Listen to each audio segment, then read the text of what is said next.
is to perform exorcism upon yourself. Perform exorcism upon yourself. Are there any jinns in the room? A'udhu billahi minash shaitanir rajeem. Don't make me go in, inshallah, because then the whole room's going to start flipping. Basically, you have to perform exorcism upon yourself. Why do I say this? Many people are not able to get married because they have nazar, they have ayn, they have evil eye. Maybe there was a sister who wanted to marry you, my brother, but you turned her down, so she gave you evil eye. Maybe sister, there was a brother who wanted to marry you. Sisters get this a lot because Allahumma barik, Allah made our sisters beautiful, right? But sometimes our sisters, not necessarily, they might not, cover themselves in the most appropriate way. So when their beauty is displayed, sometimes, what happens? What happens? A brother might be walking down the street, he might look at her and think, oh my days, this girl is nice, but I can't have her. So she gets nazar, she gets ayn, she gets evil eye. Sometimes girls will give it to girls themselves, and guys will give it to guys themselves. That's why, wallahi, I don't understand this selfie culture. Putting up your pictures on Instagram, wallahi, you're asking to get destroyed. The Prophet said, the ayn, the nazar, the evil eye, it is haqq. It is true. It happens. The Prophet said, if there's anything that was going to change the qadr, it would have been the evil eye, meaning Allah has decreed something. The evil eye is that powerful that if there was anything that could change the decree of Allah, it would have been the evil eye. Yet me and you are just everything. We get a nice, nice car, nice this, nice food we're munching. Put it online. Sisters, put it online. Why are you doing that? Don't you know that from those hearts, there is one dark heart that just hit you with an evil eye, knocked you out.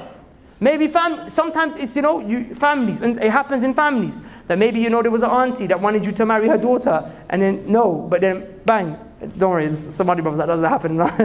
In our Asian community, it happens all the time. Asians are different, akhi. But I'm saying, they'll just hit you with an evil eye. Hit you with an evil eye. Sometimes it's a bit more worse than evil eye. It's actually magic.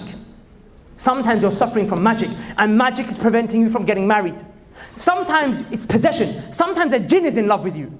Sisters, sometimes a jinn falls in love with you. The same way, when you walk down the street and men are looking at you, perving on you, the jinn are also perving on you, the evil ones. Not of course all of them, some of them are brothers in Islam, assalamu alaikum if they're in the house, no problem. But then there are those that are devils. You've got the atheist jinn, you've got the Hindu jinn, you've got the Buddhist jinn. And Allah knows what other religions they might have amongst themselves. They worship Iblis as well. That's what they do. I'm saying, sisters, they're looking at you. Wallahi, when you go outside and you're not covered, or your clothes are not appropriate, or your face is not covered, and you're beautifying yourself, the jinn are looking at you. And wallahi, I have dealt with so many cases, man. I get so many emails. Sisters, they have, the jinn is stopping them from getting married. Every time it gets close, the jinn messes it up.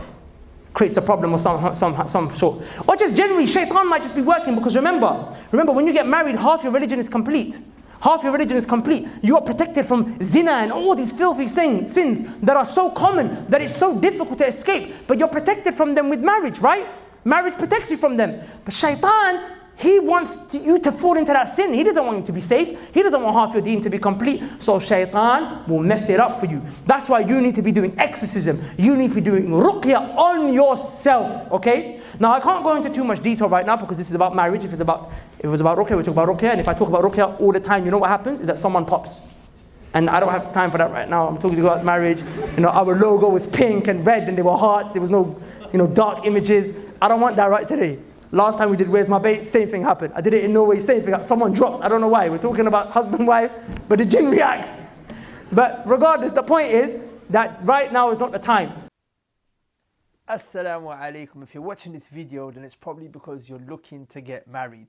And from my experience, in this day and age, if you're looking to get married, you're probably struggling to find a person who's actually on deen and struggling to do it in a way that's halal. So we thought, you know what, let's create an alternative.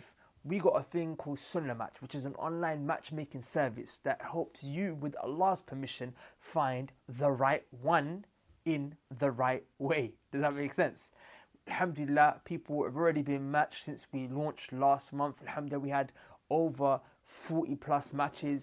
People have been married from this program before as well, and we only open it up every now and again to allow the database to grow. So right now we're open for the next few days, then registration will be closed. You want to make sure you don't miss out, so click on the link below ASAP, and hopefully we can get the show on the road and helping you find the right one in the right way.